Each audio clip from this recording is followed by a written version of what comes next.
Tonight, we drift back to a time far removed from comfort, a world of plagues, punishments, and pottage. Not the fairy tale Middle Ages you've seen in films, but the grim reality that most wouldn't survive a single day in. So before you settle in, dim the lights. Let the quiet hum of your fan or the stillness of the room guide you into the story.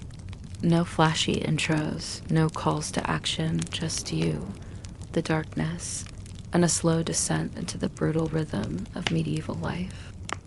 You wake up, not gradually, but violently, ripped from nothingness by a cold so profound it feels like a physical blow. It steals your breath, replacing it with air that tastes of wet stone, salt, and something disturbingly metallic, blood. Your eyes snap open to a gray, oppressive light filtering through thick wood smoke that stings your nostrils and claws at the back of your throat. Beneath the smoke lies a heavier scent, damp earth, unwashed animal hide, the sour tang of sweat, rotting fish, and that persistent coppery undertone. It's the smell of raw survival, thick and suffocating. You are lying on damp, splintered wood. It groans and shifts beneath you. Not a bed, a ship's deck. Icy spray mists your face. The world tilts and sways violently, a relentless, nauseating rhythm that has nothing to do with your own dizziness. You try to push yourself up, but your limbs feel like lead, weak and trembling. Your clothes, rough spun wool, thin and unfamiliar, cling to your skin, soaked through and offering no protection. The cold isn't just on your skin, it's burrowing deep into your marrow. Around you, shapes resolve in the gloom. Massive figures, swathed in layers of wool and leather, move with a grim purpose. Their faces are hard plains beneath fur-trimmed hoods or simple wool caps, etched with wind and weather, framed by braided beards or wild tangles of hair. Tattoos coil on weathered skin, intricate knots, snarling beasts, symbols that speak of gods you don't know. Their eyes, when they flick towards you, hold no warmth. Only assessment, suspicion. You see the raw power in their corded forearms, the ease with which they brace against the ship's violent motion. You feel impossibly soft, fragile, underfed compared to their dense, functional muscle. You are an anomaly.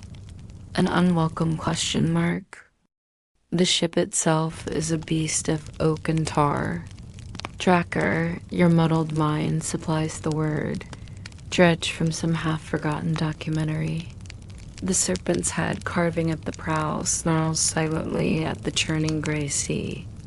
Oars, like the legs of some monstrous insect, rise and fall in a brutal rhythm, driven by guttural chants that vibrate in your chest. The language is a harsh clatter of consonants, utterly alien. Old Norse. Orders snap through the air, sharp as the cracking ice floes scraping the hull. The sound of the sea is immense, a ceaseless roar punctuated by the wet thwack of waves against the strakes.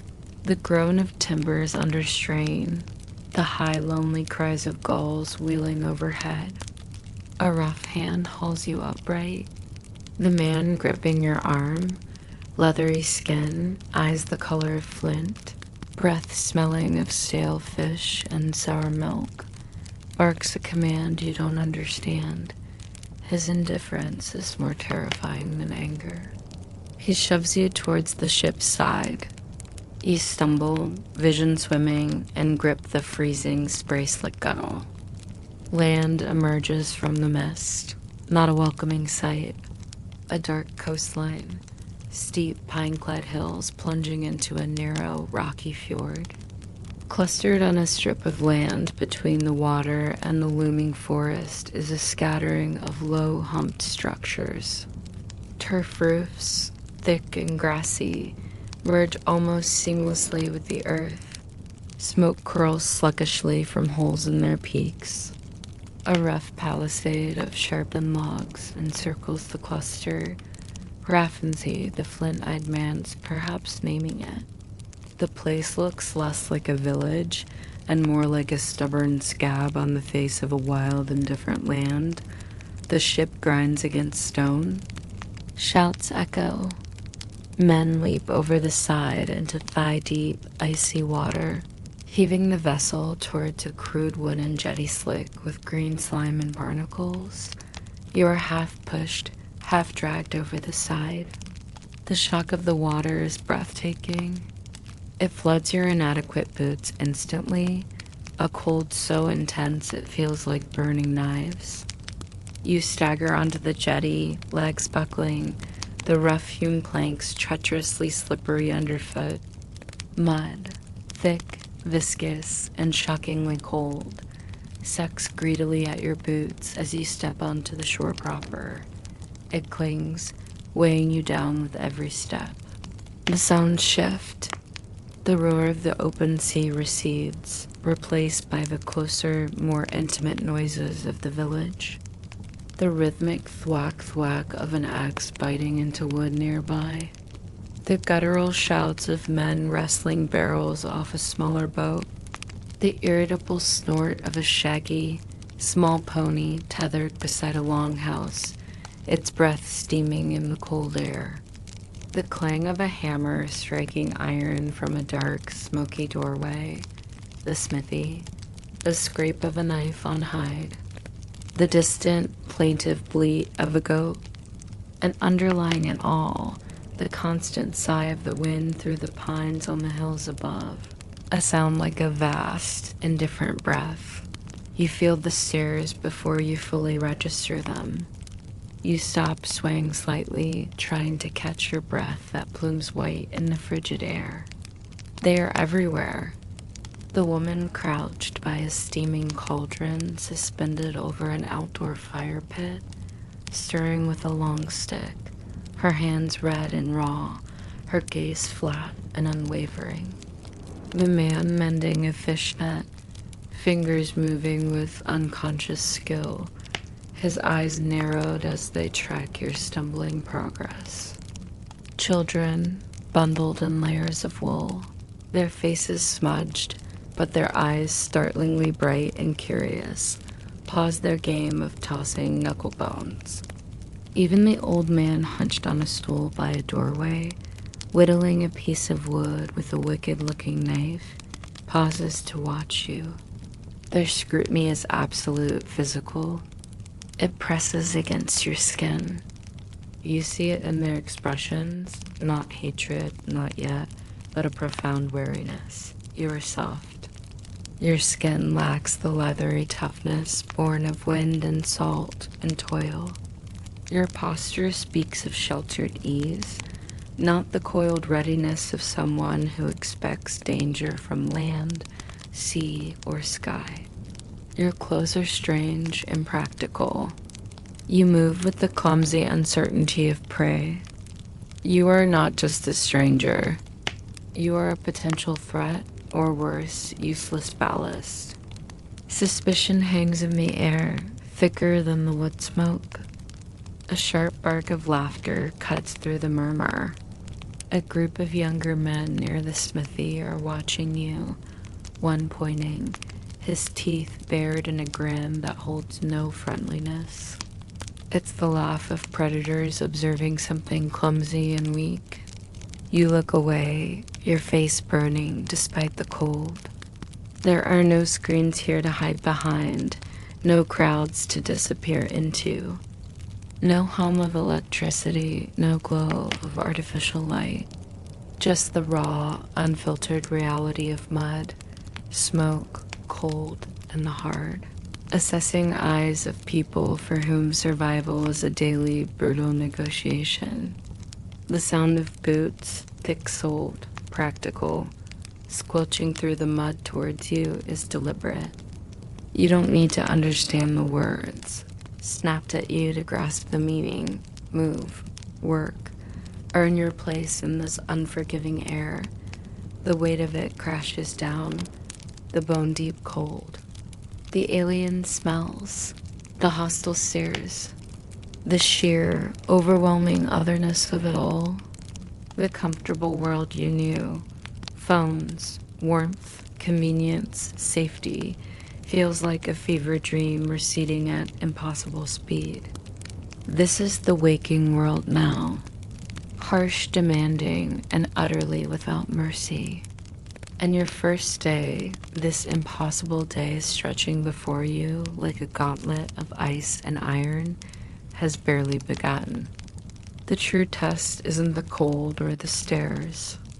It's the dawning realization of everything you lack, everything you don't know, and the crushing certainty that here, ignorance isn't bliss. It's a death sentence waiting to be written. The first chapter begins with the simple, brutal tasks they will inevitably point you towards.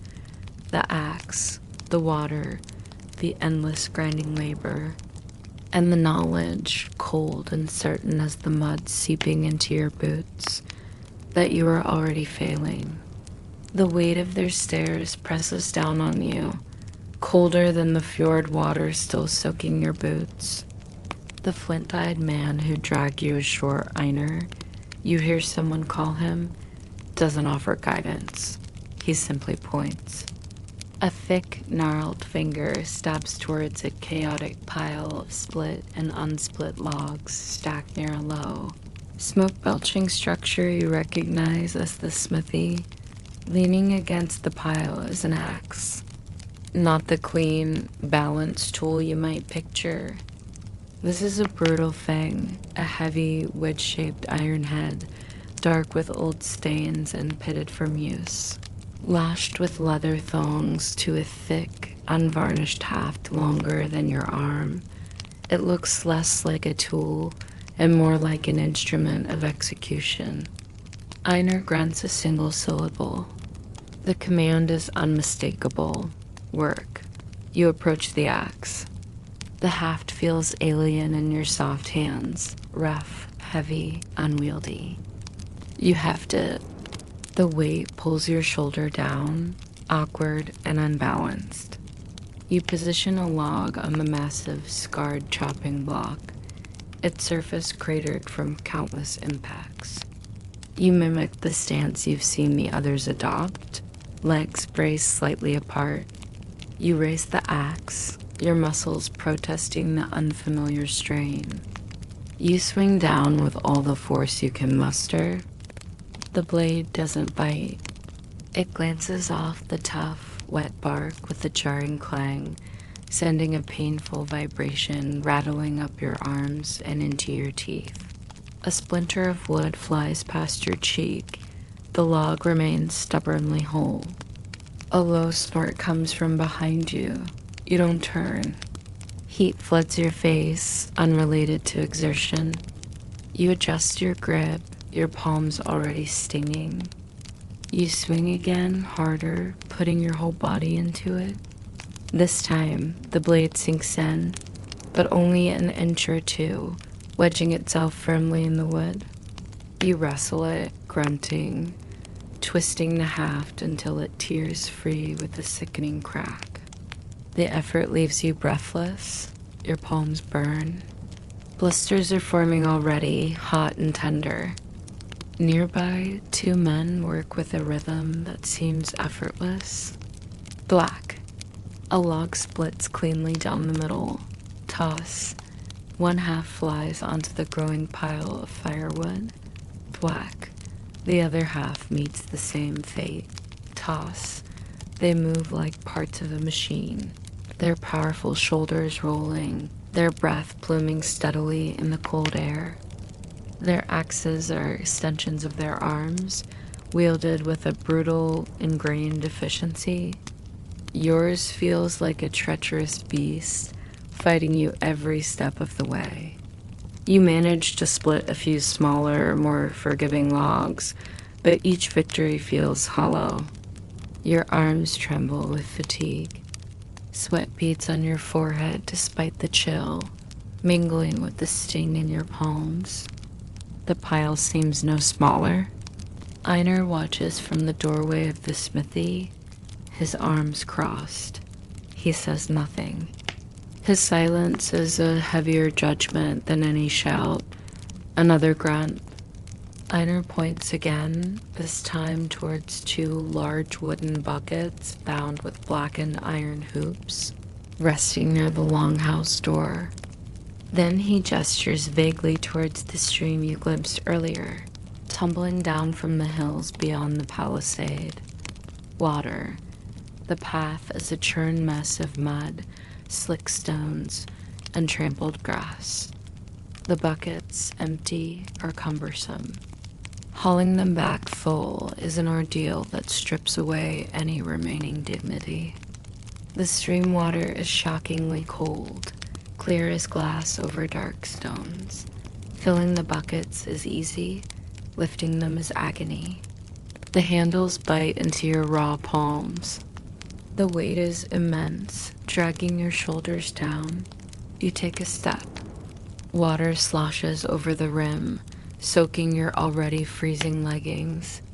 The cold is instantaneous, a sharp, shocking agony. You stumble on an uneven stone, lurching sideways. More water cascades over your boots. You right yourself, heart pounding, arms screaming. Every step back towards the longhouse is a battle against gravity, fatigue, and the treacherous ground. You arrive breathless, shaking, water sloshing precariously. You set the buckets down with a heavy thud, spilling yet more water onto the muddy ground. A woman emerging from the longhouse with an armful of fleeces gives the spill a flat, disapproving look before turning away. No rest, another gesture. This time towards a reeking pile near the goat pen. Woolen tunics, thick and stiff, caked in layers of grime, sweat, mud, animal grease, substances you don't want to identify. They smell like a forgotten gym bag left in a damp cellar for a month. Beside the pile sits a large, crude wooden tub, half filled with water you just hauled, already clouding. A lump of grayish, waxy soap the size of your fist sits nearby, smelling acridly of wood ash and animal fat. Why soap? The woman who frowned at the spilled water points emphatically at the tub, then the tunics, then the soap. Her meaning is clear. Clean these. The stench as you lift the first tunic is overwhelming. You plunge it in the cold water. It barely weights the surface grime. You take the lump of soap. It feels greasy and abrasive. You rub it against the rough wool. It produces a thin, gray slime. You scrub. You scrub until your shoulders ache and your raw palms burn anew. The lye bites into the broken blisters, a sharp, stinging pain that makes you hiss. The water in the tub turns a foul, murky brown. After what feels like hours, the tunic is merely damp and less stiff, far from clean. The stench clings. You look at the pile. Despair washes over you, colder than the stream. A sharp bleat, close and angry. A boy, maybe 12, with straw-colored hair and a defiant chin, shoves a long crook stick into your hands. He points towards the tree line beyond the palisade gate, where a dozen shaggy, horned goats are browsing on tough grass and shrubs. He barks a single word. Dags. Dusk. Herd them back before dark. It sounds simple. Relief, fragile and fleeting, washes over you. Something that doesn't involve axes or lie or back-breaking weight. It is not simple. Goats, you quickly learn, are creatures of pure anarchic will.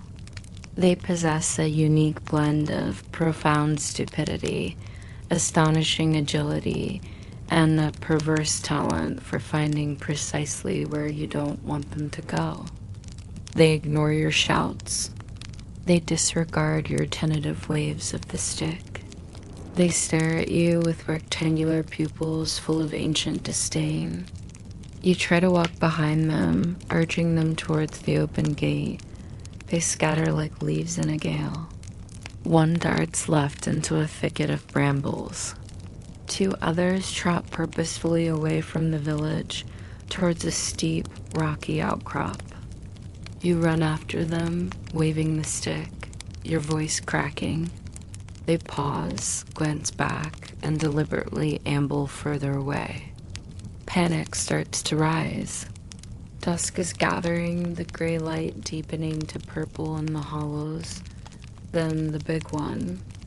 A billy goat, larger than the others, with coarse, dirty white fur and thick, curved horns. He's been watching you, standing slightly apart. As you stumble past him, chasing a nimble kid, he lowers his head. Not a grazing posture, a challenge. His yellow eyes fix on yours. He scrapes a hoof against the stony ground. You freeze. He charges.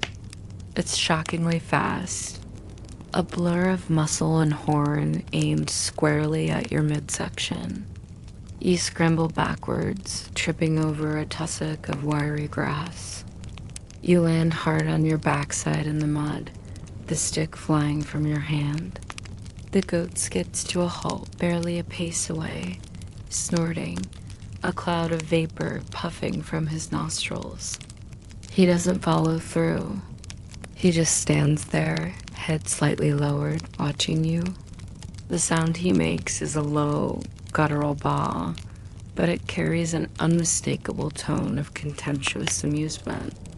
From the palisade wall, where several children have gathered to watch the spectacle, comes the unmistakable sound of laughter, high-pitched, mocking, utterly devoid of sympathy. Your face burns. You scramble to your feet, mud plastering your leggings, humiliation a hot coal in your chest. The goats, sensing your defeat, seem to lose interest in tormenting you further. With maddening casualness, they begin to drift back towards the village gate, the billy goat leading the way, casting one last derisive glance over his shoulder. You trudge back, defeated, the useless stick trailing in the mud. The children's laughter follows you. As you pass the central fire pit, a commotion draws your attention. A boy, younger than the one who gave you the stick, maybe 9 or 10, is howling, clutching his forearm. Blood wells dark and fast between his fingers, dripping onto the trampled earth. He'd been helping near the boats, you learn later, and slipped, gashing his arm open on a splintered oar blade. Women converge with a speed born of necessity. One brings a bucket of clean water. Another tears a strip of relatively clean linen from the hem of her overdress. A third, older woman with a face like weathered oak and eyes sharp as flint. Astrid, you hear her name, barks orders. She looks directly at you, standing uselessly at the edge of the small crowd, still covered in mud from your goat encounter. She points to the boy, then to a small leather pouch hanging from her belt. Her gaze is demanding. Do something. Completely. You know about pressure, about cleaning wounds, about sterile dressings. Concepts as mythical here as the internet. You know about antiseptics, stitches, band-aids. Useless words in this world of wood smoke and blood. You stammer, helpless, taking a half step forward, but having no idea what to do. Your hands hang uselessly at your sides, still stinging from the lye soap, still raw from the axe handle. She takes the pouch, opens it, and sprinkles a generous pinch of dried, crushed greenish-gray herb directly onto the gash. She murmurs words under her breath, a low chant that sounds like a plea or a command. Ire, you catch the name, a goddess. She presses the linen strip firmly over the wound, binding it tightly with quick, practiced movements. The boy's sobs subside to whimpers. Astrid doesn't look at you again. She doesn't need to. The dismissal is absolute. The message is seared into the air. Your uselessness isn't just physical clumsiness. It's a fundamental lack of the essential, hard-won knowledge that holds this precarious life together. You can't provide the brute force needed to survive. You can't perform the basic, unglamorous tasks that keep the village functioning. You can't navigate the simplest interaction with the creatures they rely on. And you possess none of the vital, practical skills needed to mend the inevitable breaks in their fragile existence. To heal, to build, to preserve, to know. The suspicion that greeted your arrival hardens into something colder, sharper. It's in the way the men splitting logs no longer even glance your way. It's in the way the woman by the fire pit pointedly moves her cauldron further from where you stand. It's in the children's lingering smirks. You are not merely an outsider. You are a burden, soft in body, ignorant in mind. And burdens, in a place where every mouthful of food, every scrap of warmth, every moment of safety is hard-earned, are not carried lightly. They are discarded. The question hanging over you now isn't if this place will break you. It's when, and how spectacularly. Perhaps the answer lies in the next inevitable trial. The thick, bubbling smell beginning to drift from the longhouse doorway. A smell that promises not sustenance, but a new kind of assault. The meal. Finally, onto a communal platter in the center of your table section, a man slaps several whole fish. They are small, silver-scaled herring, but they haven't been cooked. They've been fermented.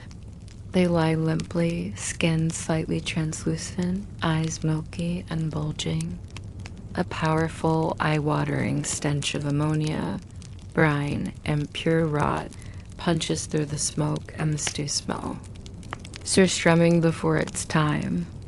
The man beside you, the fish-scented one, grunts appreciatively and reaches for one immediately. The signal to eat is not given. It simply begins. Hands dive into the communal bowls. Fingers scoop up the lukewarm grouter. Teeth rip into the slimy, pungent fermented fish. The sounds are wet, primal. Sucking, slurping, gnawing, the crunch of small bones swallowed whole. It's a scene of necessary barbarism. There's no conversation beyond grunts and the occasional demand to pass the salt. A coarse, grayish substance in a small wooden bowl. You stare at the bowl before you. The sour porridge congeals slightly at the edges. A globule of fat from the stew floats on its surface. The smell of the fermented fish is making your eyes water and your stomach clench violently. Hunger wars with profound, instinctive revulsion. You glance around. Eyes meet yours, not hostile now, but expectant, waiting, watching to see if the soft one can even eat. Tentatively, you dip your fingers into the grouter. It's thick, gluey, and unpleasantly warm. You scoop a small amount.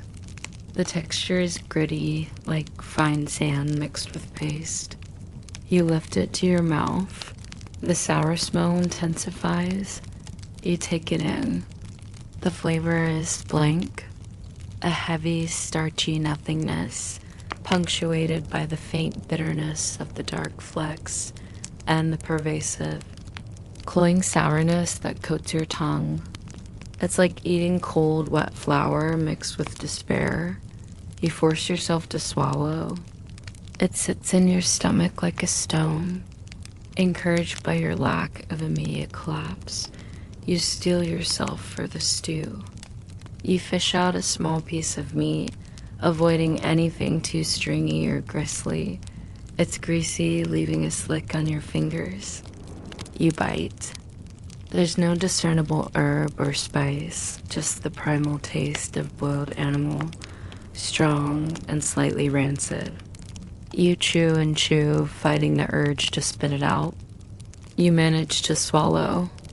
The greasy film coats your mouth and throat. Your stomach turns unhappily. Then the man next to you nudges the platter of fermented fish towards you. The smell hits you afresh, a physical wave of putrid brine. He grunts, nodding at the fish, his own mouth filled with glistening, half-chewed herring flesh. It's an offering. A test. You cannot. You simply cannot. You shake your head slightly, trying to convey a polite refusal. His eyes narrow. He picks up a fish, holds it out insistently, almost under your nose. The milky eye stares blankly. The skin glistens unhelpfully. The ammonia smell is overpowering. Panic flutters in your chest. You have to try. For survival, if not acceptance, you take the fish. It's cold and slimy. You close your eyes. You bite. The texture is indescribable. Mushy, gelatinous, dissolving unpleasantly on your tongue. And the flavor, it explodes. An overwhelming blast of salt so intense it burns, followed immediately by a deep, rotting fishiness that seems to permeate your sinuses, and then the ammonia tang, sharp and chemical, like cleaning fluid. It's a sensory assault of decay. It's the taste of something profoundly wrong. Your body rebels instantly. A violent, uncontrollable gag reflex seizes you. You clap a hand over your mouth, but it's too late. The meager contents of your stomach, the sour grouter, the greasy stew, surge upwards. You retch violently, doubling over. You try to turn away, but it's too confined. Vomit, sour and acidic, splatters onto the earthen floor near your feet. You retch again, tears streaming from your stinging eyes, your body convulsing with the effort. Silence crashes down around your heaving. The slurping, the gnawing, the grunting, it all stops. Every eye at the table, and likely beyond, is fixed on you, not with concern, not with pity, with utter, profound contempt. A low rumble starts, building quickly. Laughter. Not the mocking laughter of the children of the goats. This is deeper, harsher, colder.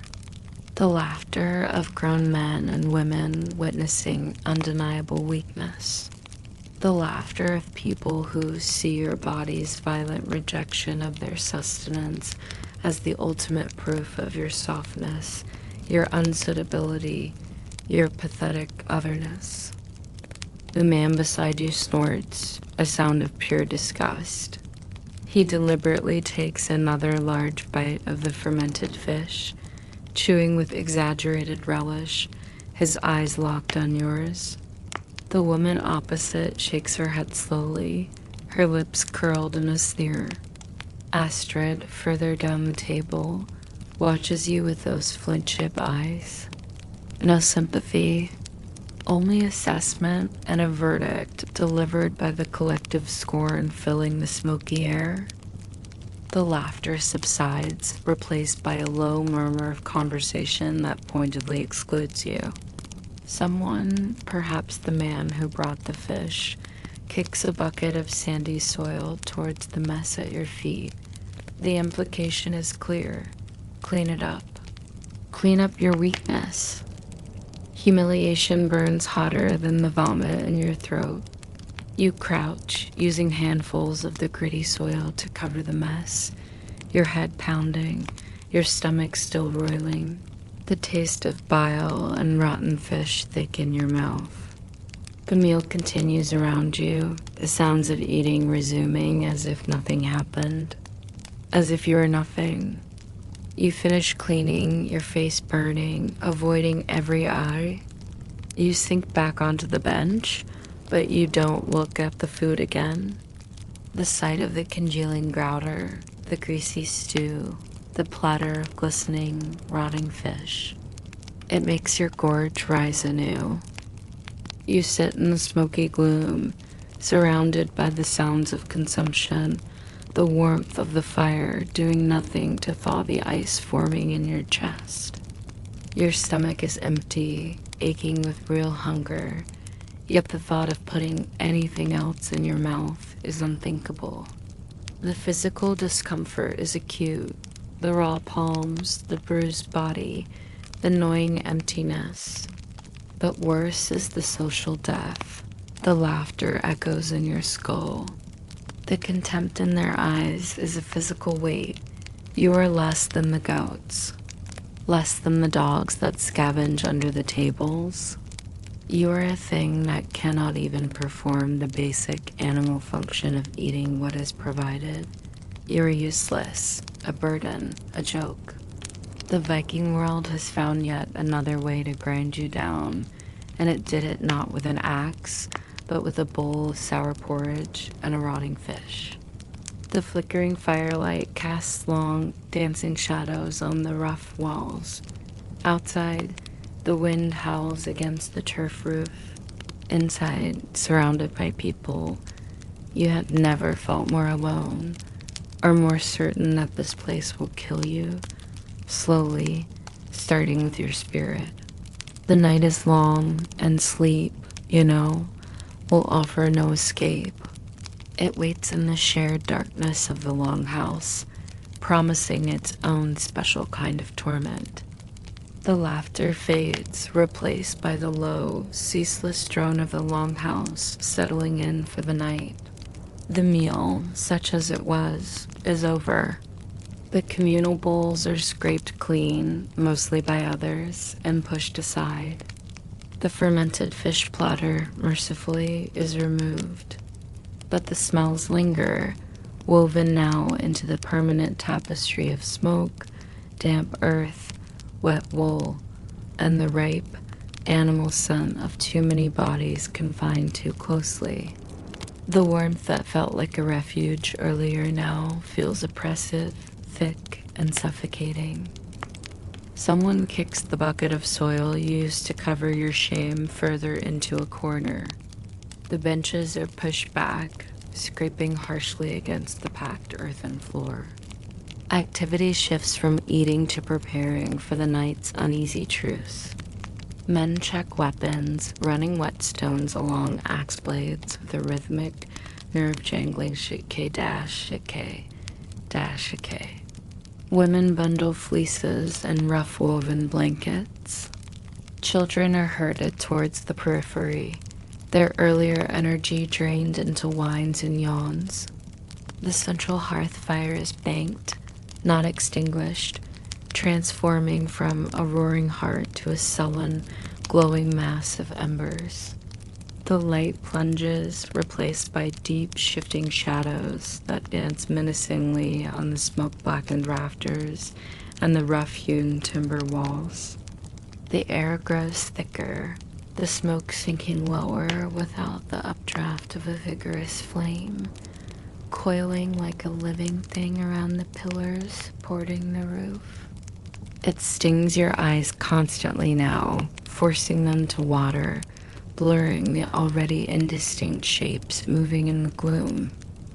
You are shown your place. It's not a bed. It's barely a space. Near the wall, furthest from the hearth's residual warmth, a narrow strip of compacted earth strewn with coarse, musty straw. That's it. No mattress, no pillow. Just a thin layer of scratchy vegetation over cold, hard ground. You are wedged between the snoring elder from dinner and the rough-hewn timber wall, barely an arm's length separating you from the next prone body beyond the old man. Personal space is a luxury as unimaginable as a hot shower. You are a piece of human flotsam washed up on a crowded shore. You lower yourself onto the straw. It crackles dryly beneath you, releasing a puff of dust that smells of mold and decay. It offers no cushion, only a thin, scratchy barrier against the pervasive damp chill radiating from the earth below.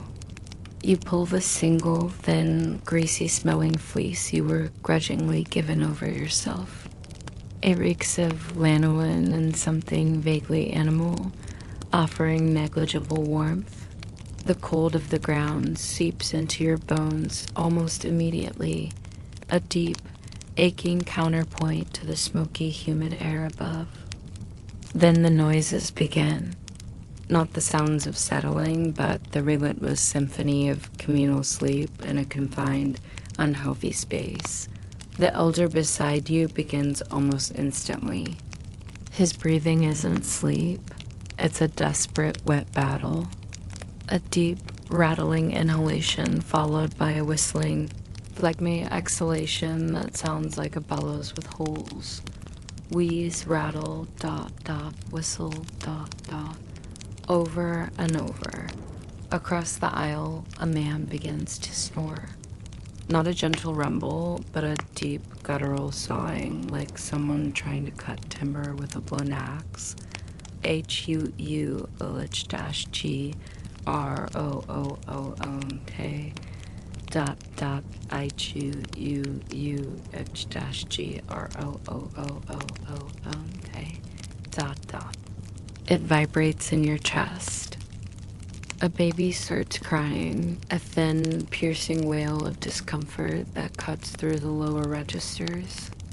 Its mother murmurs sleepily, the sound quickly dissolving into her own soft snuffling. Someone coughs, a deep, hacking bark that echoes in the confined space. Then another and another. A chorus of tubercular percussion. From somewhere near the hearth end comes the unmistakable rhythmic sound of someone scratching vigorously, the scrape of nails on rough skin, a constant, maddening counterpoint. Then the smells intensify.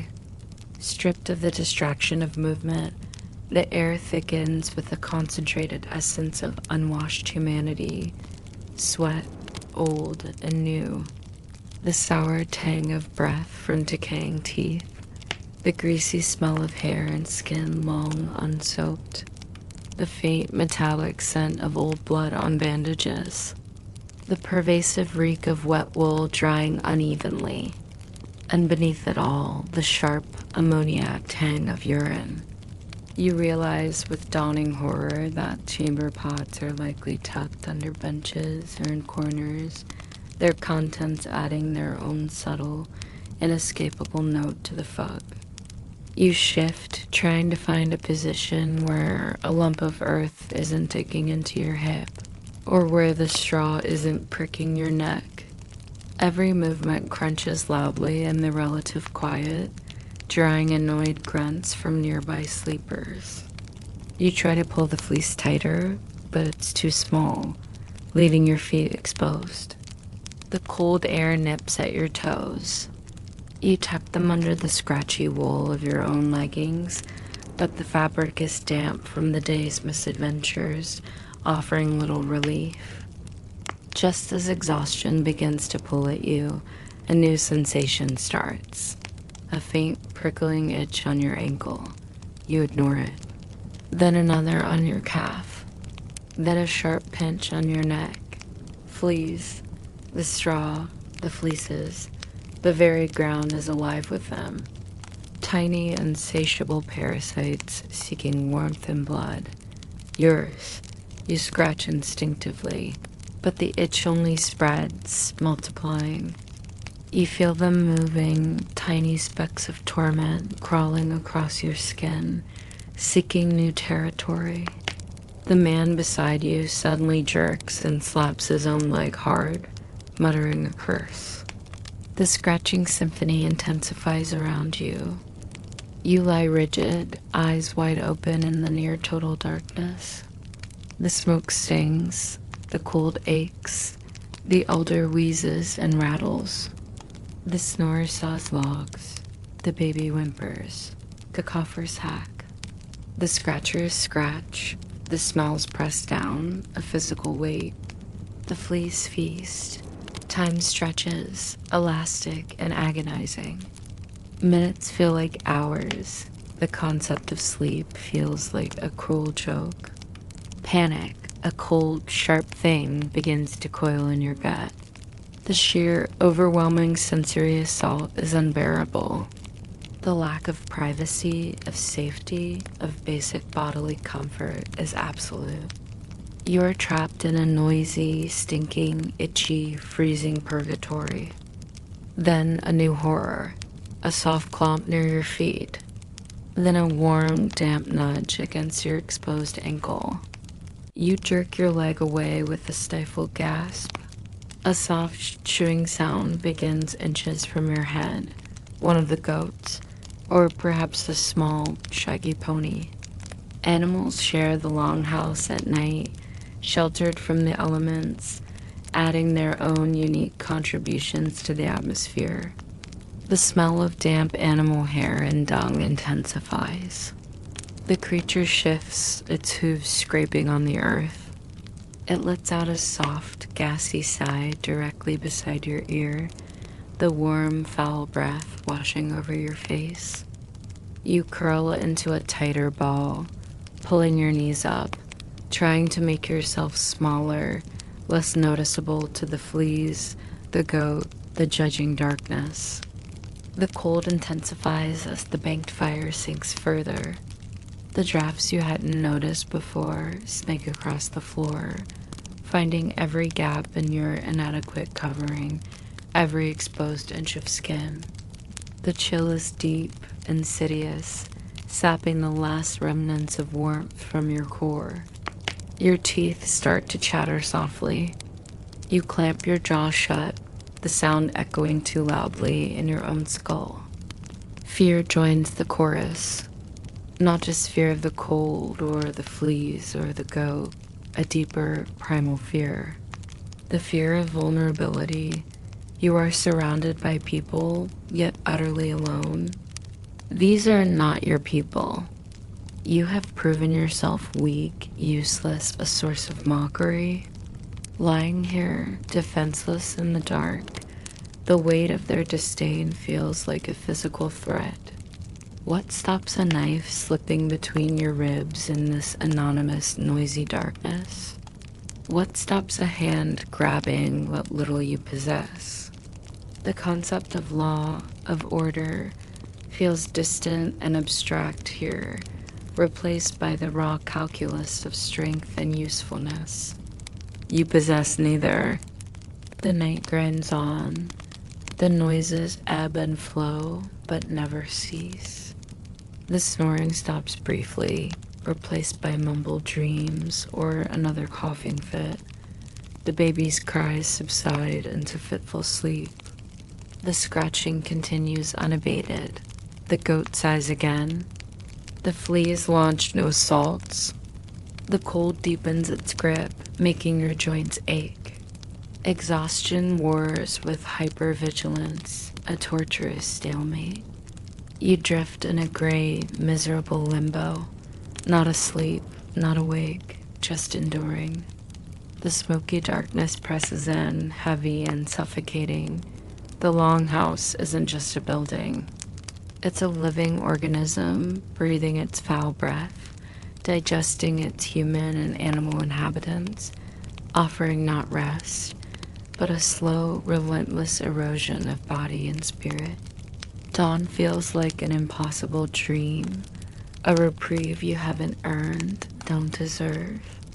And just as the first, faintest hint of gray begins to seep through the smoke hole far above, promising nothing but the return of the same crushing labor in a world that despises you, the goat, perhaps disturbed by the shifting light, delivers one final indignity. It shifts its weight, lifts a leg, and kicks out sharply. Its small, hard hoof connects squarely with your shin. A jolt of sharp pain shoots up your leg. You bite back a cry, curling tighter, tears of frustration, exhaustion, and sheer, overwhelming misery pricking your eyes. The goat settles back down. The longhouse groans. The wind outside howls against the turf walls. The night isn't over.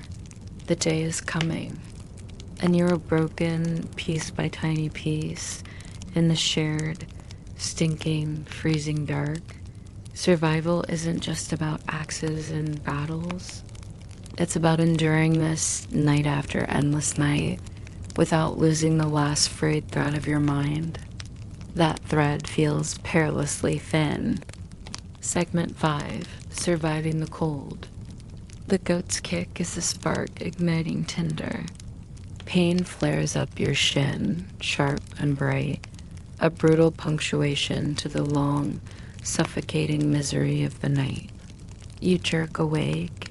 If the gray, half-conscious state you've been clinging to could even be called sleep, curling tighter into a ball, biting your lip hard enough to taste copper to stifle the cry.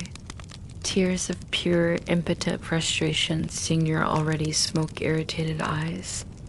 The goat shifts, utterly unconcerned, its warm, dung-scented bulk settling back into the straw. Around you, the longhouse symphony continues unabated. The elders' death rattle wheeze, the sawing snore, the relentless scratching, the coughs that sound like lungs tearing. Dawn is a grudging gray seepage through the smoke hole, offering not hope, but the grim promise of the cold's next, more vicious assault. You force yourself upright, every muscle stiff and aching. The thin fleece slips off, and the air of the longhouse, even marginally warmer than outside thanks to the banked embers and the press of bodies, hits your exposed skin like a physical blow. It's not fresh air. It's damp, stagnant, and icy. Your breath plumes thickly before your face. You look down at your clothes, the thin, scratchy wool tunic and leggings, already damp from yesterday's water-hauling misadventures and the pervasive ground chill. They feel flimsy, utterly inadequate. Your boots, crude leather things stuffed with more scratchy straw, are still damp inside from the fjord water and the trek to the stream. The cold leaches up through the solace, turning your feet into blocks of ice. You wiggle your toes inside the damp confines. Feeling is muted, distant, a bad sign. The others are stirring, groaning, coughing, spitting. They move with the stiffness of those accustomed to perpetual cold, but they move efficiently. You watch as they pull on additional layers, thicker, coarsely woven tunics, hooded cloaks of heavy wool, sometimes lined with fur. Their boots look sturdier, thicker, greased with something dark that repels the damp. They rub hands briskly over arms and chests, generating friction heat. One man near the hearth remnants scoops a handful of warm ashes from the edge of the embers and rubs them vigorously into his bare arms and chest before pulling on his tunic. Practical, brutal, effective. No one offers you extra layers. No one shows you how to grease your boots. You are left shivering violently, your teeth chattering uncontrollably now. You try rubbing your arms, but your hands are stiff. The blisters from the axe and the raw patches from the lye soap protesting the friction. The cold isn't just on your skin. It's burrowing deep into your muscles, your bones, your core. It saps your strength before the day has even begun, replacing the gnawing hunger with a deeper, more pervasive fatigue. You stumble outside, following the others. The gray dawn light reveals a world encased in frost. Every blade of grass, every twig, every rock is rimed with white. The mud from yesterday is frozen solid, rutted, and treacherous. The air is utterly still and so cold it feels brittle, like inhaling shards of glass. It steals your breath, leaving your lungs burning. Compared to the fog of the longhouse, it's clean, but its purity is merciless. The wind, when a faint gust snakes down from the pine-clad hills, cuts through your thin wool like it's nothing, finding every gap, every seam. The first shore is water again. The path to the stream is a frozen obstacle course. You slip and slide, the icy ruts threatening to twist your ankles. The buckets feel heavier, the handles biting deeper into your raw, cold, stiffened palms. The stream isn't frozen over yet, but the water is liquid ice. Hauling the full buckets back is agony. Your fingers, clumsy with cold, struggle to grip. Water sloshes over the rims, instantly soaking the front of your tunic and leggings. The wet wool freezes stiff against your skin within minutes, a cold, clammy armor that leeches your body heat relentlessly. Your teeth chatter so violently your jaw aches. The villagers fetching water alongside you move with purpose, their breath pluming steadily, their movements economical. They glance at your soaked front, your shaking hands, your blue-tinged lips. No laughter this time. Just the look of weary contempt. Weakness is not just mocked here. It's a liability. Back in the relative shelter of the village yard, the cold is still king. Your wet clothes are a torture device. Your feet inside the damp, straw-filled boots are numb blocks. You try stamping them, trying to force circulation, but it only sends jarring pains up your legs. You look down, your toes. You can't really feel them. Not the sharp sting of cold, not the pressure of the boot. Just a dull, distant ache like a memory of pain. Panic, cold and sharp, pricks at you. Frostbite, you remember the word, sterile and clinical from another life. Here, it's a creeping, insidious threat. You see others preparing for the cold in ways you never imagined. A woman near the fire pit is scooping a lump of pale, waxy fat from a pot, rancid-smelling seal blubber. She rubs it vigorously onto her face, her neck, her hands, working it into the skin until it shines greasily. She sees you watching. Skin, she grunts, holding out the pot slightly. Skin. It's not an offer of help. It's an instruction. A necessity you've neglected. The smell of the cold, rancid fat is stomach-churning, especially on top of your perpetual hunger and the lingering memory of rotten fish. But the numbness in your feet is terrifying. Hesitantly, you dip your fingers into the pot. The grease is cold and thick, like lard left out too long. It smells of dead fish and old salt. Gritting your teeth, you smear it onto your face. It clogs your pores, a greasy film that immediately attracts flecks of windblown ash and dirt. It feels disgusting. You rub it onto your neck, your hands.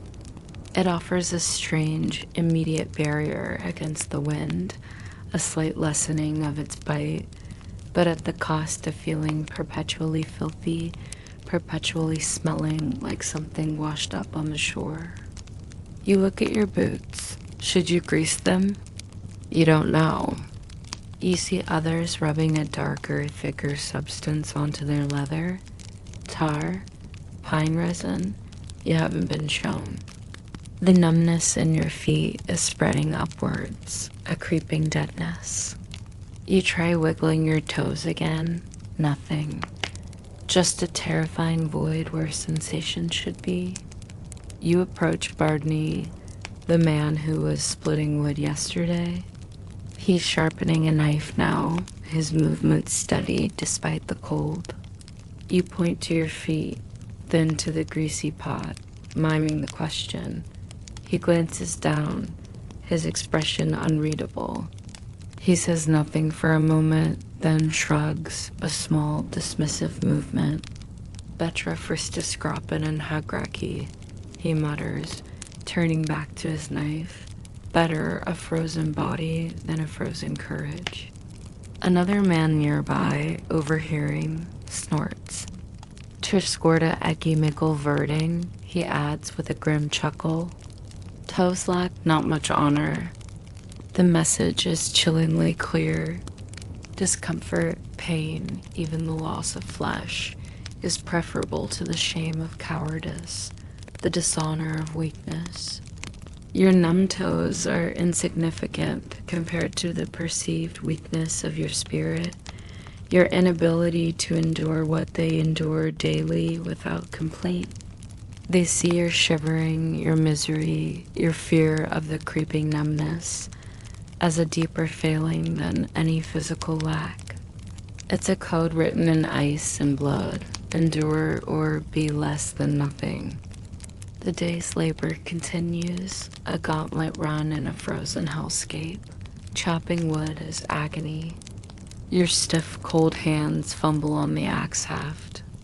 The impact of each swing jolts painfully up your arms, rattling your frozen core.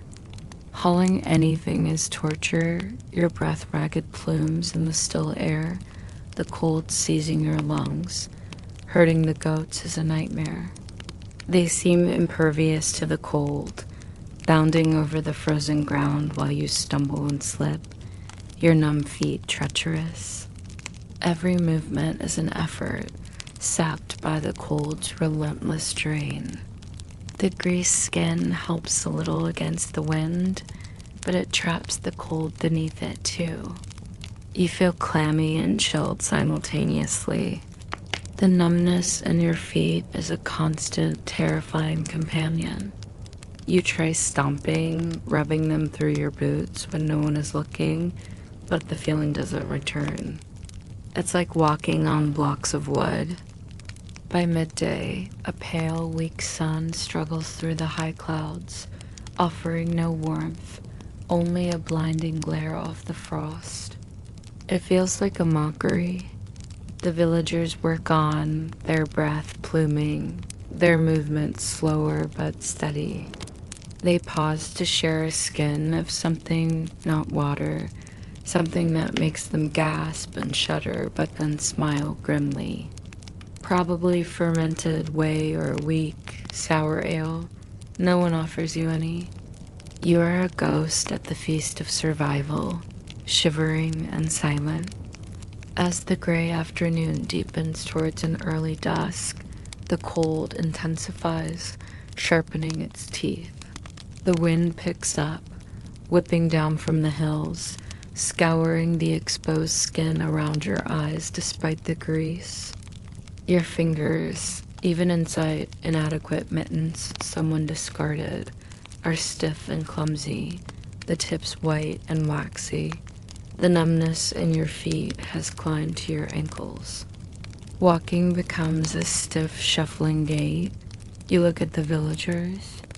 Their faces are reddened, chapped, but vital. Their eyes are alert, focused on the tasks of survival.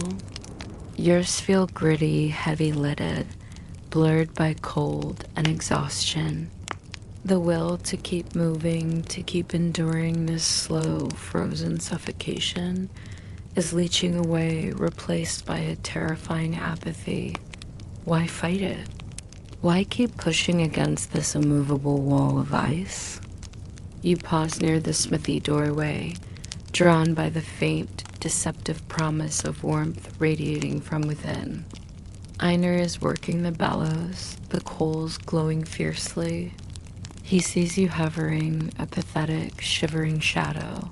He doesn't invite you in. He just looks at you, his gaze traveling from your greasy, ash-streaked face down to your stiff, shuffling legs and the boots hiding your frozen feet. His expression isn't cruel. It's assessing, calculating, like a man gauging how much longer a piece of rope will hold. He sees the deadness in your eyes, the slackness in your posture that speaks of surrender more than fatigue. He sees the frost's victory written on your body.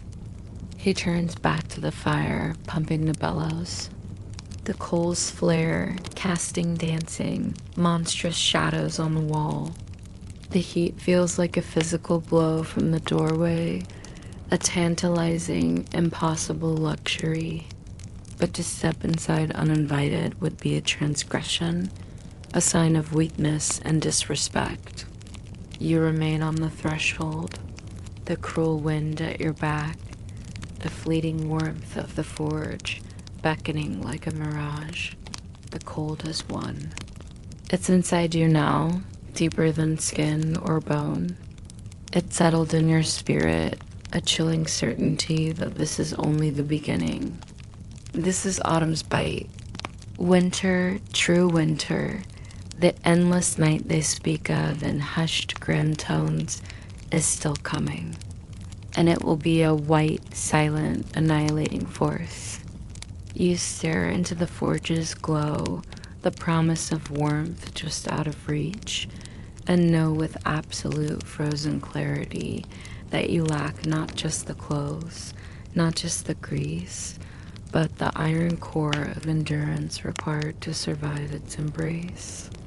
The frostbite creeping up your legs is merely the outward sign of a deeper, more fatal chill setting in. You wouldn't last a day of that cold. You can barely last this one. The deceptive warmth of the smithy doorway vanishes as Einar turns his back, leaving you exposed to the scouring wind. The numbness in your feet is a constant, chilling reminder of your failure. It's not just the physical cold. It's the icy wall of their indifference, their contempt. You shuffle away, the frozen ground unforgiving beneath your numb soles. Survival here isn't merely battling the elements or mastering crude tools. It's navigating a hidden minefield, an intricate, unwritten code as sharp as the axes they wield and just as lethal. Honor. It governs everything, and you are blundering through it blindfolded. The day grinds on, each task a fresh humiliation performed under the watchful, assessing eyes of the village. You're sent to gather firewood from a stacked pile near the palisade gate. Simple enough. You pick up an armful of split logs, your stiff fingers fumbling. As you turn, you bump into Ragnar, a broad-shouldered man with a thick red beard and a permanent scowl carved into his weathered face. He's carrying a heavy bundle of sealskins. The impact is slight, barely making him stagger, but a single log tumbles from your grasp, landing squarely on his worn leather boot. He stops dead. The bustling yard seems to hold its breath for a fraction of a second. His head turns slowly, his pale blue eyes locking onto yours. Not with anger initially, but with a cold, terrifying intensity. You freeze, the cold forgotten, replaced by a surge of primal fear. You mumble an apology, the words feeling feeble and alien in the tense silence. Ragnar doesn't speak. He slowly lowers his bundle. He looks down at the log on his boot, then back up at you. His gaze doesn't waver. It's a challenge, a demand. You realize, with dawning horror, you're still looking directly into his eyes. You'd held his gaze too long, trying to convey apology, unaware that sustained, direct eye contact with a man of his standing, a proven warrior, owner of 2 seaworthy boats, is not deference. It's defiance. It's an assertion of equality you haven't earned and he won't tolerate. You quickly drop your eyes, staring at the frozen mud near his feet. The silence stretches, thick and suffocating. Finally, he bends down, picks up the offending log, and deliberately places it back on your pile. He doesn't hand it to you. He drops it. The thud is accusatory. He picks up his bundle and walks away without a word. The tension eases, but the weight of his silent fury lingers in the air. You feel sick. You'd committed your first unwitting transgression, a warning shot across your bows. Later, you're near the goat pen, trying to look busy by restacking some loose stones in the low wall. One of the shaggy beasts, perhaps the same malicious Billy, ambles close, nosing at your leg. You instinctively push its head away, gently, just to create space. A sharp intake of breath behind you makes you freeze. You turn. Helga, the woman who stirs the communal cauldron, stands there, her arms crossed over her ample chest, her face thunderous. "My livestock," she snaps, her voice tight with outrage. Except it's a goat. The distinction seems irrelevant to her fury. You stammer, trying to explain you were just moving it gently. Her eyes blaze. "You do not touch another man's livestock." Her voice carries across the yard. Faces turn. Touching another's property without explicit permission, especially livestock, the very measure of wealth here, more than silver sometimes, is a profound violation. It implies theft, or at the very least, disrespect for the owner's authority. Insulting a man's sheep, you realize with dawning dread, might be worse than insulting his wife. You mutter another apology, shrinking under her glare, and the collective disapproval radiating from the onlookers. The billy goat, sensing the shift, lets out a satisfied bleat. The longhouse, when you're finally allowed back inside as dusk threatens, offers no sanctuary, only another arena for potential disaster.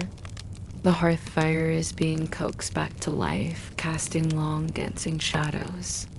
People are gathering for the evening meal, finding their accustomed places on the benches. Exhausted, aching from cold and labor, you sink onto the first empty stretch of bench you see near the middle, grateful just to be off your numb feet. Instant silence. Not the gradual quieting of before, but a sudden jarring cessation of all sound. Conversations stop mid-sentence, the clatter of a bowl ceases. Every head turns towards you. The air crackles with tension thicker than the smoke. You freeze, heart pounding against your ribs. What now? What invisible line have you crossed this time? Eric the Bald, a wiry man with a surprisingly deep voice, usually full of laughter, stands near the high seat, a slightly larger stool near the hearth, currently empty. His face is grim. "That seat," he says, his voice low but carrying perfectly in the silence, pointing to the spot you occupy. "Not yours." He doesn't shout. He doesn't need to. The weight of collective judgment presses down on you. You've sat in a place reserved for someone of higher status, perhaps a respected hunter, a seasoned raider, or the head of a household. By sitting there, you've implicitly claimed a standing you don't possess. It's an insult to the absent man and an affront to the entire social order. It implies you consider yourself their equal. Worse, their better. You scramble up as if the bench had burned you, knocking over the crude wooden cup someone had placed near your spot. Weak, sour ale spills onto the earthen floor. Another transgression. Waste, clumsiness, disrespect. You stumble backwards, seeking the very end of the bench, the lowest place, the spot furthest from the hearth's warmth, the spot where the old, the children, and the useless congregate. Murmurs ripple through the longhouse, not loud, but laced with derision and anger. Eyes follow you, hard and unforgiving. You hunch your shoulders, trying to disappear into the shadows near the wall. The warmth of the fire doesn't reach you here. Only the cold weight of your own catastrophic ignorance. The meal is a tense, silent affair for you. You take only the blandest porridge, avoiding eye contact, keeping your hands tightly clasped in your lap. Every sound you make, the scrape of your wooden spoon, the slight shuffle of your feet, feels deafening. The fermented fish platter doesn't even come near your end of the table. You are an untouchable, a social leper. The rules you broke weren't posted. They were woven into the fabric of their existence, as instinctive as breathing. Your ignorance is no defense. It is proof of your fundamental unsuitability. Later, as the fire burns lower and the atmosphere thaws slightly with shared ale and subdued conversation, you huddle on your meager straw pallet. The cold seeping up from the ground, the fleas launching their nightly assault. The day's failures replay in your mind. The dropped log, the pushed goat, the wrong seat, the spilled ale. Each a tiny spark, but together a conflagration of dishonor. You thought the cold, the hunger, the labor were the tests. You were wrong. The real test is navigating the invisible blades of their honor code, and you've cut yourself to ribbons. A presence looms over you. You look up, flinching. It's Ragnar. His face is impassive in the flickering firelight, but his pale eyes hold a terrible intensity. He doesn't speak immediately, letting the tension build, letting you feel the weight of his judgment. The longhouse hasn't gone completely silent this time, but conversations lower, ears straining.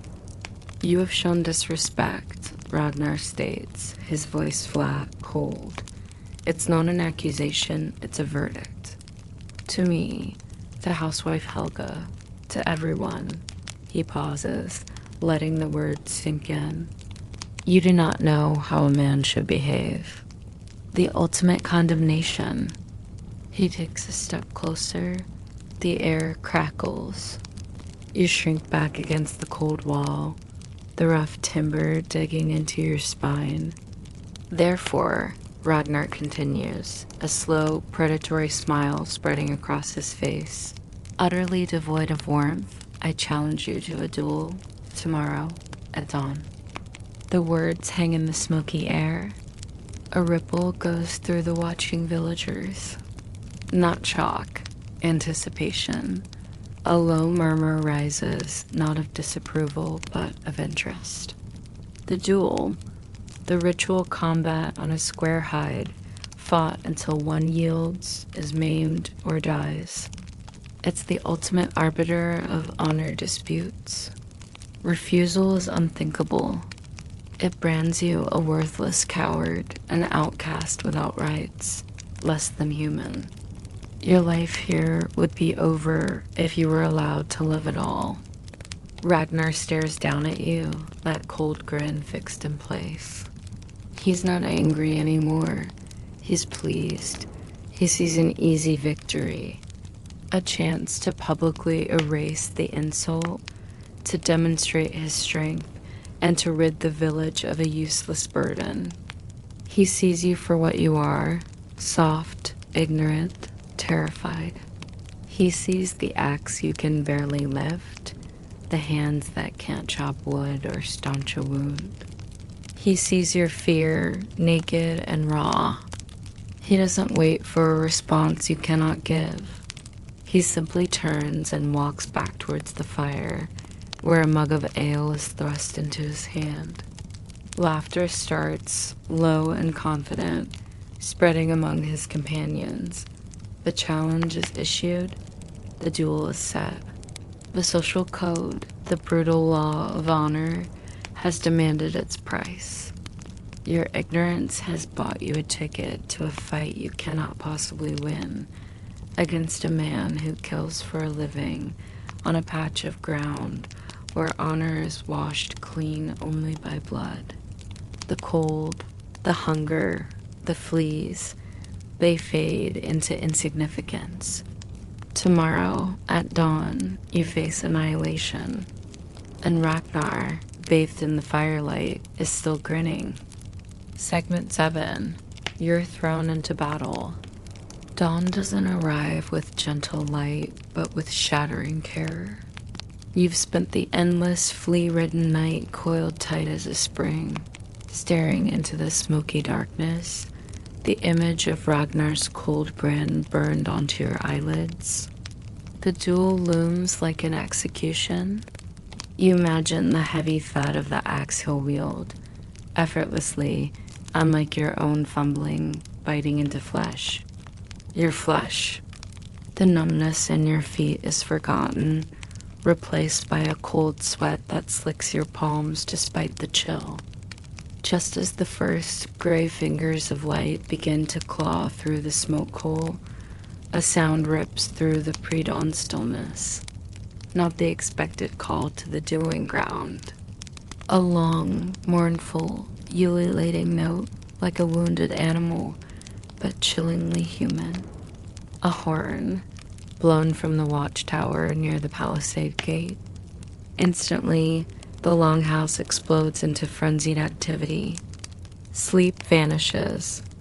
Men roar, scrambling for weapons stacked in your sleeping places.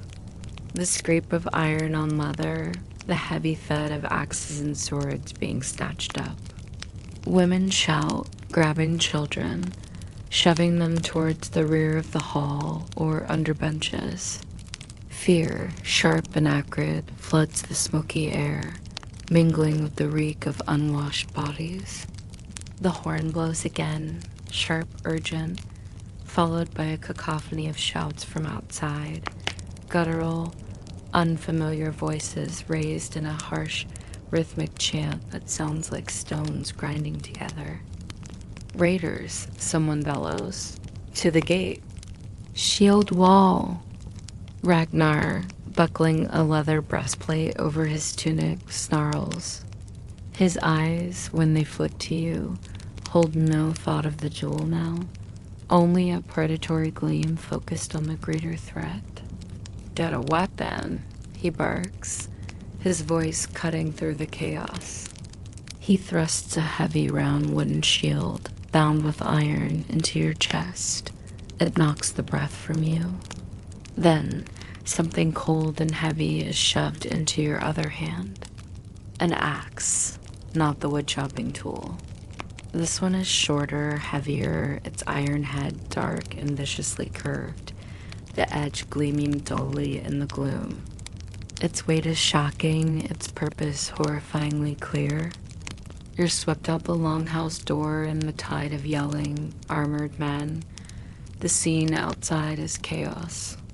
Torches flare, casting frantic, leaping shadows. Figures swarm towards the palisade gate. Others pour over it, silhouetted against the gray sky.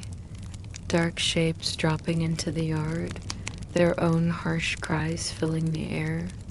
Arrows whistle, thudding into turf roofs or the wooden walls of sheds. One buries itself with a sickening thwack into the chest of a man running beside you. He grunts, stumbles, and falls face first into the frozen mud, twitching. The smell hits you next. It cuts through the smoke and frost, a coppery tang, thick and cloying. Blood, fresh and hot, mixed with the stink of sweat, fear, and something else. The voided bowels of the dying. It's a smell that bypasses thought and claws at your primitive brain. You reach the swirling mass near the gate. There's no formation yet, just a desperate, swirling melee. Men clash with bone-jarring force. Axes rise and fall with wet, heavy thuds. Swords flash, ringing against shields, or biting into flesh with a terrible, tearing sound. Screams rend the air, raw, animal sounds of agony and fury. You see a villager go down, his leg almost severed at the knee, his shriek cut short as a raider's axe crunches into his skull. Brain matter, pink and gray, spatters the trampled snow. You freeze, utterly. The shield hangs heavy on your arm. The axe feels like a lead weight dragging your hand down. Your mind blanks. This isn't history. This isn't a reenactment. This is raw, screaming, visceral horror. The speed, the noise, the sheer, brutal efficiency of the killing is overwhelming. You see teeth bared in snarls, eyes wide with battle madness or terror, faces spattered with crimson.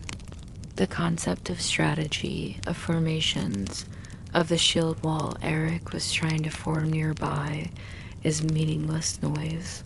It's chaos. It's blood and mud and death. Move, you useless lump. A hand shoves you hard between the shoulder blades. It's Bradney, his face contorted with rage and fear. Fight or die. You stumble forward, propelled into the edge of the swirling madness. Your boots slip on something wet and warm. Blood. A body lies at your feet, eyes staring sightlessly at the gray sky, throat gaping like a second, obscene mouth. Bile rises in your throat. A shape detaches itself from the fray, charging towards you. A raider, smaller than Ragnar, but wiry and terrifyingly fast. His face is smeared with dark paint or soot, eyes gleaming with ferocious intent. He wears a leather jerkin, spattered red. In his hand is a short, stabbing spear. He lets out a high-pitched yell, a sound of pure killing frenzy, and lunges. Instinct screams, not the instinct to fight. The instinct to flee, but your legs are lead. Your breath is trapped in your chest. You see the spear point, sharp and dark, aimed straight at your belly. Time slows stretches. You see the raider's snarling mouth, the blood crusted in his beard, the flecks of spit on his lips. You see death coming. You try to raise the shield. It feels impossibly heavy, awkward. Your arm moves too slowly. The spear point flashes closer. Then another shove, harder this time, from behind. You pitch forward, off balance. The spear thrust misses your torso by inches, tearing through the sleeve of your tunic instead. You crash down, not onto the relatively clean mud, but into a freezing, bloody puddle churned up by the fighting. Icy water and viscous blood soak through your leggings instantly. The shield clatters away. The axe flies from your numb fingers, landing with a thud a few feet away. You lie there, winded, gasping, covered in freezing filth, utterly exposed. The raider snarls, turning his attention back to you, raising the spear for the killing thrust. You scramble backwards on your elbows, slipping in the muck, terror a cold vice around your heart. Your hand flails, searching for the axe, finding only cold mud and slush. This is it. Not the honorable duel, but a messy, anonymous death in the mud, trampled underfoot. The raider's eyes lock on yours, devoid of anything human, only the intent to kill. He takes a step forward, spear poised. Something snaps, not courage, not skill. Pure, desperate survival instinct. A primal scream cheers from your throat, raw and ragged.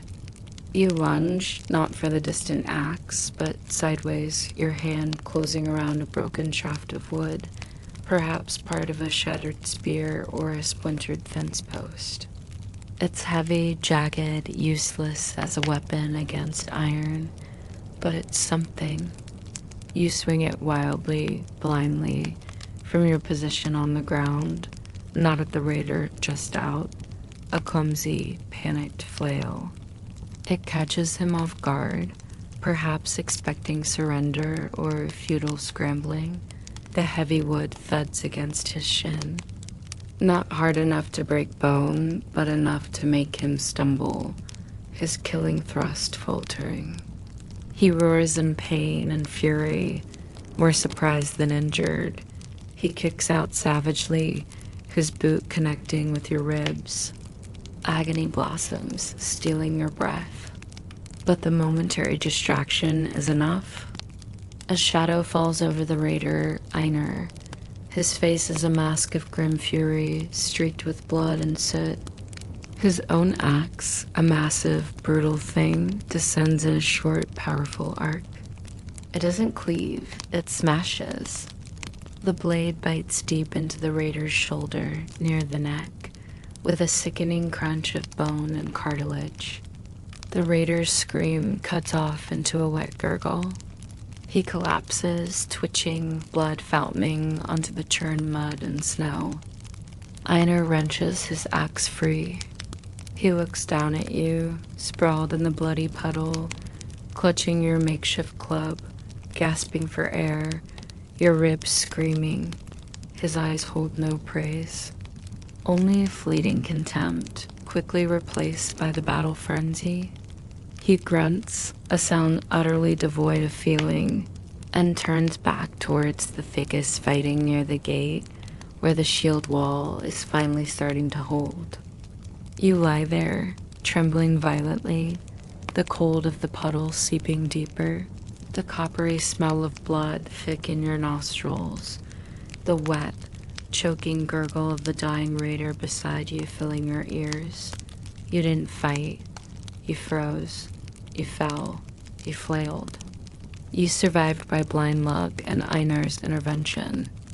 The axe they gave you lies useless in the mud. The shield is gone. You are weaponless, covered in filth, ribs burning with every breath, utterly useless in the midst of this carnage. The battle rages around you. The clash of iron, the screams, the drumbeat of feet on frozen earth. You are an island of abject terror and failure in a sea of violence. The duel with Ragnar, set for this very dawn, seems like a distant, almost civilized dream.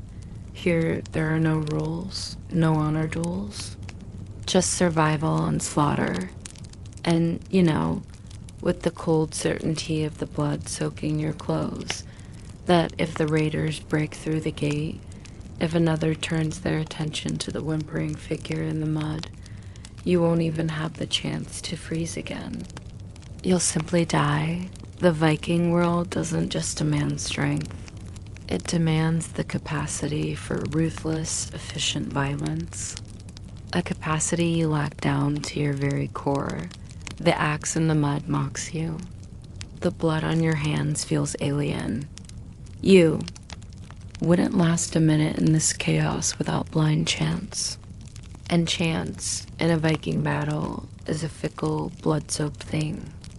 The battle's fury ebbs as suddenly as it began. The harsh war cries of the raiders turn to desperate shouts, then panicked retreat. Arrows from the palisade watchtowers find fleeing backs. The remaining villagers roar in triumph, a sound thick with bloodlust and relief. The gate is secured, heavy beams slammed home. The shield wall breaks apart, men slumping against shields or each other, chests heaving, faces streaked with sweat, blood, and soot. The air hangs thick with the reek of iron, voided bowels, and the sharp tang of fear slowly curdling into exhaustion. You remain where you fell, half submerged in the freezing, bloody slurry. Every breath sends knives through your bruised ribs. Your hands tremble uncontrollably, slick with mud and other men's gore. The broken shaft of wood is still clutched in your fists like a grim talisman. Around you, the aftermath unfolds with brutal efficiency. The wounded are dragged towards the longhouse, men missing hands, limbs gashed open, faces ruined. Their agonized moans join the cries of grieving women. The dead are stripped of anything valuable: weapons, arm rings, decent boots. Their bodies unceremoniously hauled towards the palisade ditch. Villagers move among them, faces grim, eyes hollow, performing the necessary tasks without a word. Your survival feels like an accident, a footnote in the grim ledger of the day. No one looks at you with anything resembling respect. Einar strides past, wiping gore from his axe blade with a handful of dirty snow. His glance is fleeting, dismissive. You were less than useless, a liability. Bjarne limps by, clutching a bleeding forearm, his expression thunderous. He spits near your feet. Ragnar emerges from the fray, unscathed, his face alight with the fierce joy of the victor. He sees you, sprawled in the filth, and his cold grin returns, wider now, tinged with contemptuous amusement. The dawn duel is forgotten, rendered insignificant by the greater violence, but his disdain is undimmed. You're hauled to your feet not by helping hands, but by two grim-faced youths. They grip your arms tightly, their fingers digging into your bruised flesh. No words are exchanged. They half drag, half march you away from the carnage at the gate, not towards the longhouse where the wounded are being tended, but towards the sacred grove on the hill overlooking the fjord, a cluster of ancient, gnarled oaks, their bare branches clawing at the gray sky. A place you've instinctively avoided, sensing its potent, unsettling aura. A crowd is gathering there, not the entire village, but the warriors who fought, the elders, the Godi, the chieftain priest, a tall, gaunt man named Thorgrim with eyes like chips of flint and a long, white braid snaking down his back. He wears a cloak of wolfskin, the head still attached, its empty eye sockets seeming to watch. The atmosphere is starkly different from the battle's chaos. It's heavy, charged, thick with a tension that has nothing to do with fear of enemies. This is deeper, older, awe, dread, expectation. The smell of blood is still present, but it's joined by the sweet, cloying scent of mead and the earthy aroma of damp soil and ancient wood. In the center of the grove, before the largest oak, a stone slab rests, dark and stained. Tight nearby, its eyes rolling white with terror, stands a magnificent black goat, its coat glistening. Its frantic bleating is the only sound beyond the low murmur of the wind in the branches and the heavy breathing of the gathered crowd. You understand instantly: a sacrifice, a blot. Payment demanded by the gods for survival, for victory, for the harsh turn of the seasons. Blood for blood. The youths shove you forward into the semicircle facing the stone and the Godi. All eyes turn towards you, not with battle rage now, but with a profound, unsettling intensity. Thorgrim steps forward, his presence commanding silence. He holds a long, ceremonial spear, its point gleaming. His gaze sweeps over the warriors, then settles on you. It feels like being physically weighed, measured against some unseen standard. Yuanin gave us fury in our arms. Thorgrim's voice is deep, resonant, carrying effortlessly in the cold air. Thor's hammer broke their shield wall. Frey granted us the strength of the land. A low murmur of agreement ripples through the crowd. Hands touch hammer amulets or sword hilts. The Aesir watched. The Vanir watched. They demand their due. He turns his flint-chip eyes fully on you. The intensity is paralyzing. You, he states, the single word heavy with implication. You fought after a fashion. A ripple of harsh, humorless laughter runs through some of the men. Ragnar's grin widens. You stand among us, breathing air the gods spared. But whose breath fills your lungs? Whose hand stayed the spear? Which gods do you honor? Which gods claim your life? The question hangs stark and terrifying. It's not curiosity. It's a demand for allegiance, for belonging, for proof that your survival wasn't just an accident, but a sign of divine favor, or at least divine indifference. The silence is absolute now. Even the goat has ceased its struggles, panting in terror. Every face is turned to you, waiting, expecting an answer that fits their world.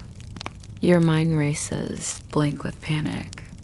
You think of the crude crucifixes in history books, the names learned by rote in another life. The words tumble out, driven by pure, blind terror. A desperate attempt to name something, anything, from the world you remember. See her, Christ, God, Jesus Christ. The effect is instantaneous. The silence shatters, not into noise, but into a profound, chilling void.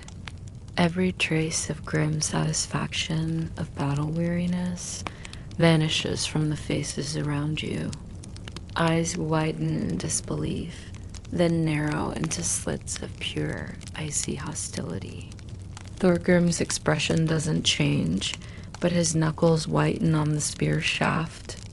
Ragnar's grin vanishes, replaced by a look of such utter venomous contempt it feels like a physical blow. Whispers erupt, sharp and sibilant, like snakes stirring in dry grass. The unfamiliar name hangs in the air like a blasphemy, alien and utterly wrong. Christ, a god of peace, of forgiveness. Here, where strength and the axe are law. Here, where Odin demands courage and sacrifice, Thor demands battle fury, Frey demands the blood of the earth. It's not just ignorance you've displayed, it's sacrilege. It's a pollution of their sacred space. Thorgrim raises a hand.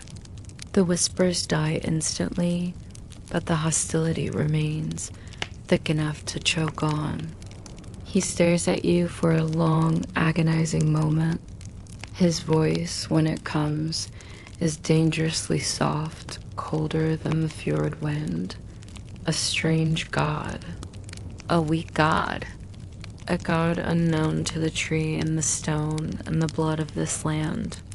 He pauses, letting the condemnation sink in. Perhaps he spared you. Perhaps he is lost. He gestures dismissively. The gods here demand blood. They demand participation. He turns to the black goat. With a swift, practiced movement, utterly devoid of cruelty yet brimming with terrible purpose, he raises the spear. It flashes down.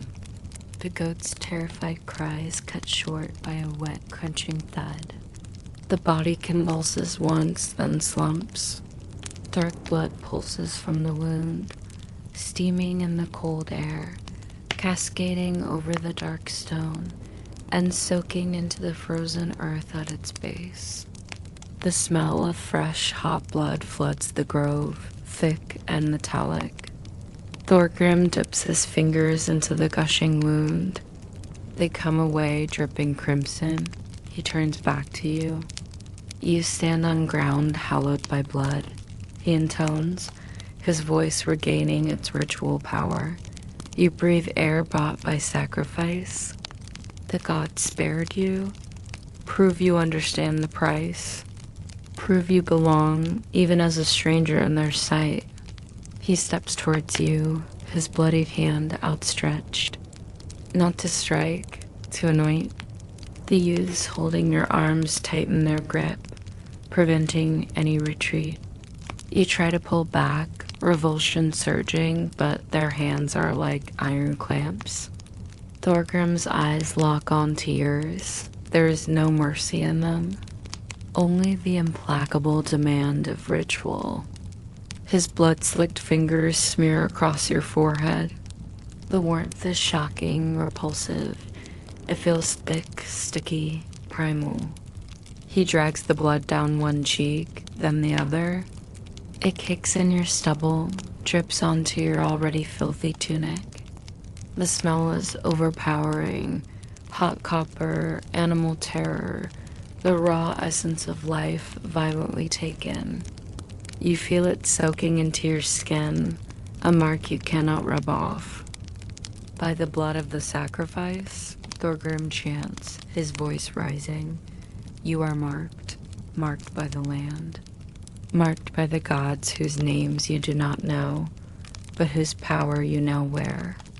Behind him, others begin to join in, a low, rhythmic chant in Old Norse, words you don't understand, but whose meaning is clear, acceptance through blood, belonging forced upon you. Drink, Thorgrim commands, holding a horn cup filled not with water, but with the dark, viscous blood collected from the stone. It's offered to you, the rim smeared red. The youths force your head forward. The metallic stench fills your nostrils. Your stomach heaves violently. You clamp your mouth shut, twisting your head away, gagging. A low growl rises from the crowd. Thorgrim's eyes harden. He doesn't force the cup. He lowers it slightly. The mark is enough. For now, he says, his voice dropping back to its cold, soft register. But the blood is in you, on you. Remember the price. Remember the power that lets you draw breath. Remember the gods you scorned with your ignorance. He turns away, raising the blood cup towards the ancient oak, chanting again. The crowd takes up the chant once more, louder now, a rhythmic thrumming that vibrates in your chest. The focus shifts from you back to the sacrifice, to the gods, to the steaming blood on the stone. But you feel their awareness of you still, like a physical pressure. You stand there, trembling, the warm blood cooling and tightening on your face, a grotesque mask. It itches, it smells. It marks you indelibly. The chanting swells, becoming almost hypnotic. Men beat sword hilts against shields. The rhythm is primal, powerful, thrumming through the earth and into your bones. You're part of it, yet utterly alien. You wear the mark of their gods, a mark forced upon you, a connection to powers you fear and do not understand. The blood on your face isn't just animal sacrifice. It's the seal of your reluctant, terrifying induction into a world governed by forces darker and older than anything you ever imagined. You belong to this place now, not by choice, not by skill, but by the hot, sticky blood of a terrified goat and the implacable will of the goatee. The comfortable certainties of your old world are ashes. You stand consecrated in blood, a stranger branded by gods whose names taste like iron on your tongue. And the weight of that mark, that forced belonging, feels heavier than any axe, colder than the deepest winter frost. You are theirs. And the price of that belonging is only just beginning to be revealed. Segment 9. The Viking Courtship and Marriage Nightmare. The goat's blood dries on your face, a stiff, itchy mass that feels like a brand. It doesn't wash off easily. The icy stream water merely smears it, thinning the dark streaks but leaving a rusty stain on your skin and a lingering metallic tang in your nostrils. The mark of the blot hangs over you, a constant, uncomfortable reminder of your forced belonging. The villagers no longer look at you with open hostility, but with a different kind of intensity, the weary observation reserved for a strange creature brought inside, neither fully trusted nor entirely rejected. You are a problem deferred, a riddle unsolved. And in Halfsea, problems demand solutions. A few days after the sacrifice, the solution arrives. Not through Thorgrim the goatee, nor through Einar the smith. It arrives in the form of Gunnar Stonefist, a broad, taciturn farmer whose land lies on the less exposed flank of the fjord. He's known for his strength, his stubbornness, and his 3 capable daughters. He approaches you not near the fire, but as you struggle yet again to mend the fishnet under Astrid's flinty gaze, your fingers clumsy with cold and lingering blisters. Gunnar doesn't waste words. He plants himself before you, blocking the weak sunlight. He smells of damp earth, wood smoke, and the sour tang of fermented milk. His eyes, small and deeply set under thick brows, sweep over you with the assessing gaze of a man inspecting livestock. It's not a look of contempt, like Ragnar's, nor the ritual intensity of Thorgrim's. It's purely practical, calculating. You, he states, his voice a low rumble like stones tumbling in a barrel. Stranger, marked by the gods, you need a place. Land, a hearth. He pauses, letting the undeniable truth hang in the cold air. You are a burden without kin, without skills, without status. A man adrift in a world where belonging is anchored to land and bloodline. I have land. Good land, sheep, goats, a longhouse, another pause. His gaze sharpens. I also have a daughter, Signy, strong, good hips for bearing. Knows animals, weaving, herblore, unmarried. The implication crashes down like a falling beam. This isn't an offer, it's a transaction. Your survival, your tenuous place in this brutal world, offered in exchange for binding yourself to this man's family, to his daughter, marriage. The word feels alien, terrifying in this context. Courtship, romance. Those are luxuries as unimaginable as central heating. This is alliance. Property exchange. Survival strategy. Gunnar sees the dawning horror on your face. He grunts, unimpressed. The munder, he states flatly. The bride price. The cost of acquiring Signy and, by extension, a place under Gunnar's roof on his land. 3 goats. Healthy nannies. Good milkers, and... He pauses, his eyes narrowing slightly. ... You stand with me against Bjorn Ironside if he disputes the boundary stone by the birch copse come spring. Bjorn Ironside, you've gathered, is a neighbor with a timber and an axe to match Gunnar's fists. The duel Ragnar threatened was personal. This one would be over land, equally lethal. 3 goats. You don't own 3 pebbles, let alone 3 living creatures. You can barely herd goats without being charged and mocked. The thought of acquiring them, of somehow earning such wealth through your negligible skills, is laughable. And standing in a duel against Bjorn Ironside, you remember the frozen terror of the battle, your useless flailing in the mud. It would be suicide. Gunnar interprets your stunned silence as negotiation, not abject terror. Signy is worth it, he insists, a hint of pride breaking through his stony demeanor. She can turn a man's luck, make a farm thrive, but she is mine until the price is paid. And she will not be given to a man who cannot provide, who cannot stand his ground. He gives you one last, appraising look. Think on it. Winter's long. A man needs a hearth. He turns and walks away, his heavy boots crunching on the frozen ground, leaving you reeling. The next day, you are summoned to Gunnar's farmstead. It's not an invitation, it's an inspection. Gunnar stands by his sturdy longhouse, arms crossed. Beside him stands Signy. She is nothing like the simpering maidens of storybooks.